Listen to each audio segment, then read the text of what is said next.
Stroke आला होता, तो डाव्या बाजूला आला होता.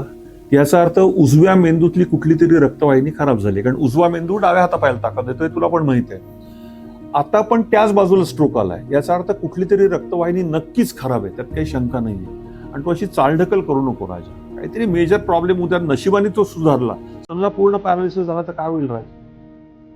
खरंय की खोटं असं तू दुर्लक्ष करत जाऊ नको. तुला गोळ्या दिल्या होत्या राजा, त्या गोळ्या बरोबर होत्या, त्या तू बंद केल्यास. पण त्या गोळ्यांच्या पलीकडे आपल्याला बरेच तपासण्या कराव्या लागणार आहेत की दरवेळी उजवीकडचीच रक्तवाहिनी का खराब होते. तुला कळतंय ना? समजा मोठा दोष असला तर त्याला नुसती औषधाने बरं होईल का दुसरं काही करावं लागेल हे बघावं लागेल. पण असं दुर्लक्ष करू नको. अरे तुझ्या वयात पोरं लहान असतात, अजून भरपूर जायचं असतं जीवन. बरोबर आहे की नाही मामा? लेका मामाला बरोबर कळते, तू ऐकत नाहीस त्याचं. बर, आता तू राहतोस कर्वेनगरला ना? त्यातले काही काही तपास जे आहेत तुला बऱ्यापैकी तपास करावा लागणार आहेत. रक्तवाहिनीची सोनोग्राफी, त्याला डॉपलर म्हणतो आम्ही, तो करावा लागणार आहे. समजून घे. MRI करावा लागणार आहे, बरेच तपास करावे लागणार आहे. तर तुझ्याकडे मनुष्यबळ असलं तर बाह्य रुग्ण विभागात न करून घेतात, त्याला काय ऍडमिट व्हावं लागत नाही. पण मला सर प्लीज व्यवस्थित कर प्लीज. करूया ना, नक्कीच करूया.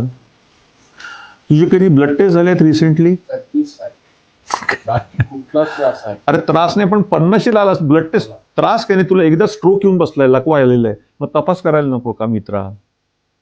याला म्हणायचं स्वतःकडे दुर्लक्ष करणे. प्रत्येक डॉक्टरांकडे गेलो तर फक्त रक्तपातळ व्हायचं औषध आणि बीपीची गोळी, याच्याशिवाय काही देतच नाही. तुला जो आत्ता त्रास झालाय तो औषधाने बरा होत नाही, तो वेळेबरोबरच बरा होत. फक्त त्रास म्हणजे जी काही खराबी झाली मेंदूला ती किती आहे एवढं फक्त बघूया आपण.